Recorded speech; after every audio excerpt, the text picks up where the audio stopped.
This video comes from Shawu Productions, a channel known for sharing wildlife sightings that have gained a lot of attention over the years, especially because of some of the intense encounters they've experienced, and this is definitely one of them. It was October 2014 when the group headed out into the African savannah with their cameras, hoping to capture some great wildlife footage. At first, everything was going smoothly. That changed the moment they spotted a group of lions out in the open field. It could have been an incredible moment, but unfortunately, the lions spotted them too. Take a look.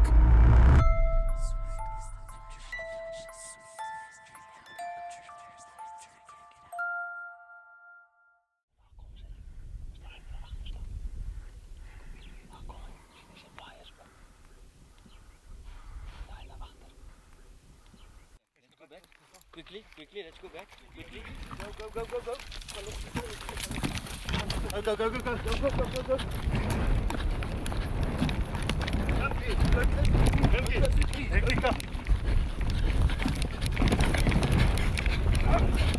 Get on!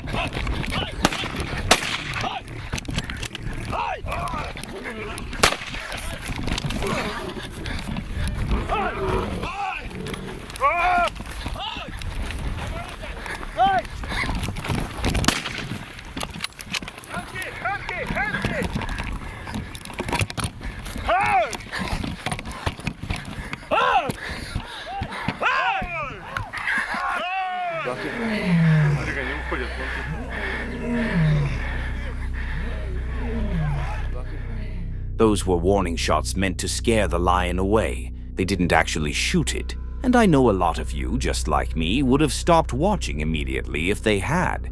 Fortunately, the lion backed off after the shots, and no one was hurt, except for the hearts of the men who probably thought that was the end.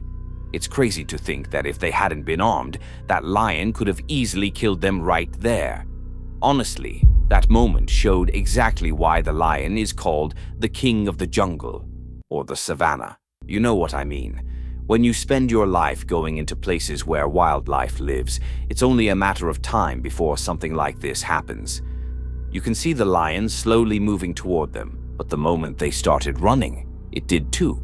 Whether it was playing or preparing to attack, I'm leaning toward the second option. It was terrifying.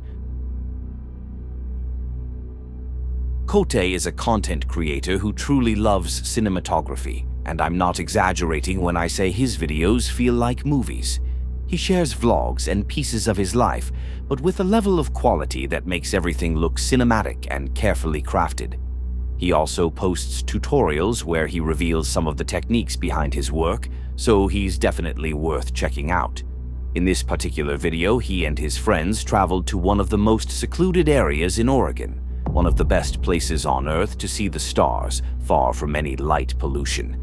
Their goal was simple: photograph the Milky Way under a perfectly clear night sky. But what they didn't expect was to encounter something else entirely. I'm all packed up, heading to Finley's, meeting up with Finley and Theo. We're gonna hit the road to the Alvord Desert. It's been a long time coming, man.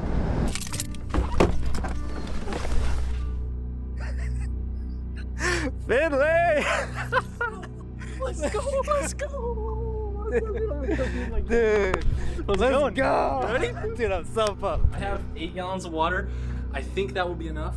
What do you guys think? 8 gallons? What's up, baby? Dude. How are you? Dude, I'm doing good. It's been Since February. December. January. February. Well, you take that one. We go though. I'll be driving. All right, boys. I take this You're one. driving? Wait, No. He's riding with you. I'm running with you. Let's go, boys! After gathering his friends, they hit the road, driving for hours until they finally reached their destination. And by then, it was already dark. This is it. What's up, YouTube? This is the desert. Dude. This is the desert. Welcome to the desert. The desert dance. The desert dance. This is so crazy. This is crazy. Guys. Come on. Bring it in. made Dude, we freaking made it. We did In it. the desert. Let's go. There it is. In the Freaking go, desert. dude. Dude, it literally feels like sand. This feels so weird. This is so cool. Right?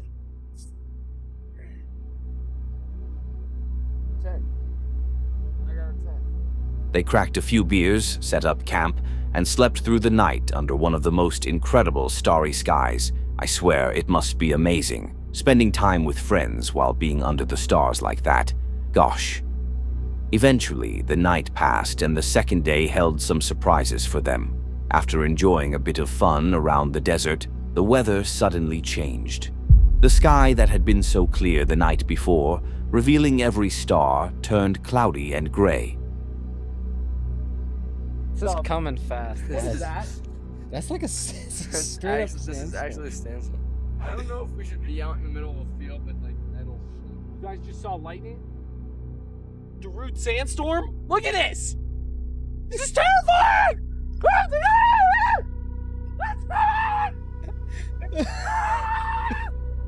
This is absolutely freaking bonkers. Look at this. Oh my gosh. I just saw lightning a second ago. This is actually a standstill. This is crazy, dude. It's happening. Actually a standstill. Yeah. We need to close up we our should- windows we and should, everything. like-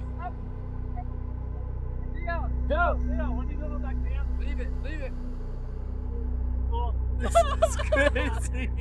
Dude, we need to put this away, bro. Dude, put those away. We don't want to get Put those away. struck by the lightning. It's terrifying, bro. A sandstorm formed not far from them. Realizing it was likely heading their way, they started gathering all their belongings before it was too late. But unfortunately, the storm hit them directly. Oh, we stopped it. Okay, but we haven't stopped that. Oh, my camera's so dusty. In our cars. So fast.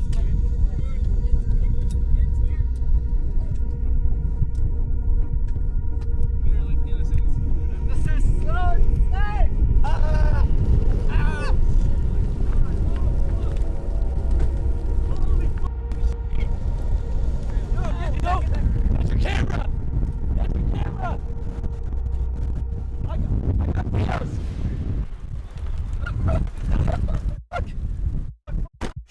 I got your camera. I'm swallowing so much. Dude, close the door.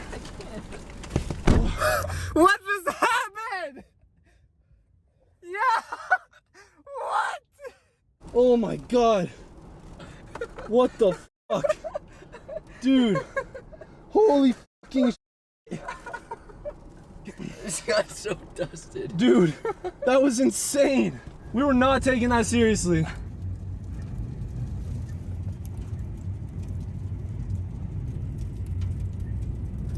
This is really insane. Oh my gosh. That was an intense experience, getting hit by a cloud of sand, whipping through the air at high speed and stinging your eyes. Definitely not something on my bucket list. They managed to get inside their cars and stay safe, but I can't help but admire how they captured it on film. The whole encounter literally feels like a movie scene. Even though they were safe, they later mentioned that the sand hitting their faces hurt, and it was incredibly hard to breathe and see where they were going. Yes, they were close to their cars and could quickly take cover, but other people caught in more severe sandstorms haven't been so lucky, sometimes dying from respiratory problems or even asphyxiation due to poor air quality. It's rare, but it's real.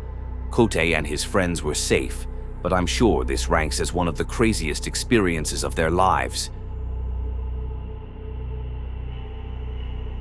This next video comes from Mac Adventures, a creator who loves motorbikes and road trips, filming everything along the way. But in this particular episode, they found themselves in a potentially life-threatening situation. They decided to revisit a place they had been to before, somewhere they didn't have access or permission to enter. The first time they pushed their luck and nothing happened, so guess what they did? They went back again, and as you know, when you keep pushing your luck, things can quickly go out of control. The place they were trying to reach was Area 51. At the very beginning, a vehicle drove past them and didn't seem to mind their presence, but that didn't last long.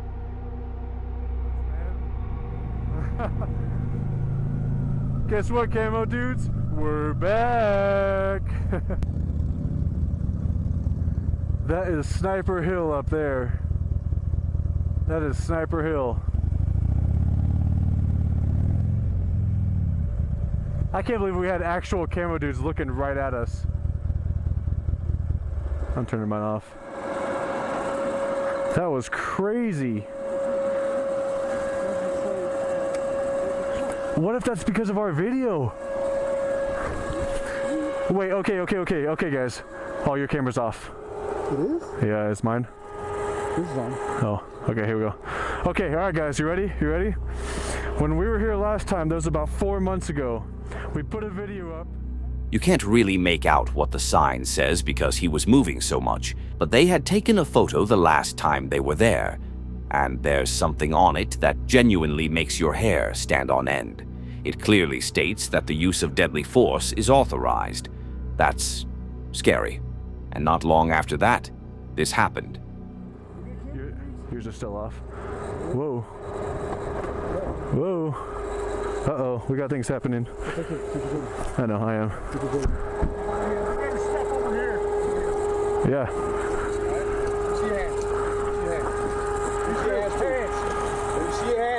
Put your hands up. I'm not going to tell you again. Turn around. You got him? I'll pat him down. You got it? Yeah. You got anything on you? Nope. No, sir. I got a knife over here. Huh? Any weapon? Spread your feet. Spread your feet. What you doing all the way out here? We're just adventure travelers. We're just adventure travelers. Is adventure travelers? Yeah. Spread your feet up. They said for us to turn around. Turn around. We're down a little alien. They said come up to Stewartwell Road. Yeah. Everybody else does. Yeah, that's what everybody does. We're gonna go pass along.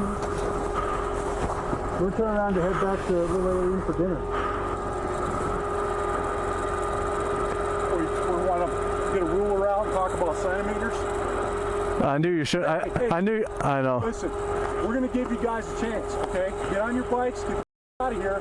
We'll call Lincoln County, and they'll write you each a $750 ticket. Okay. We're out of here. Thank you. Go ahead. Sorry for the hassle, guys. We're just travelers. My bad. All right, let's do it.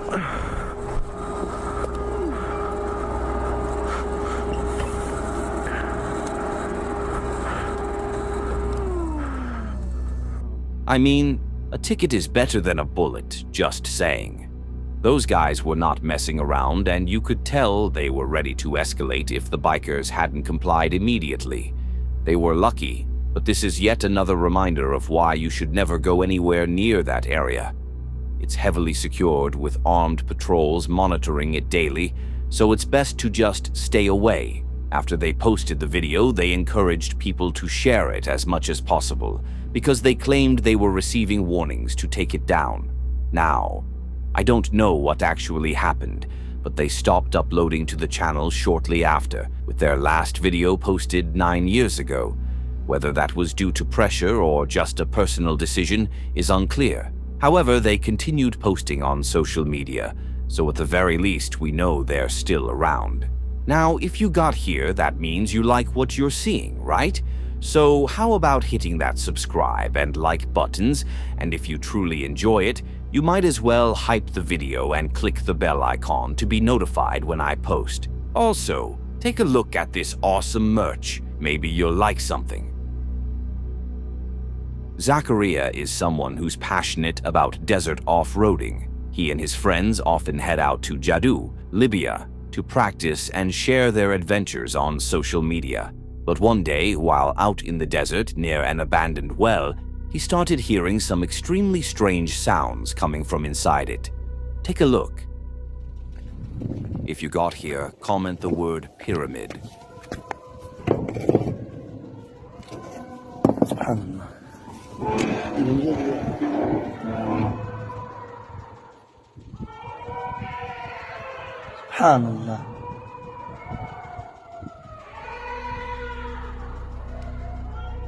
It really does sound like screams coming from down there.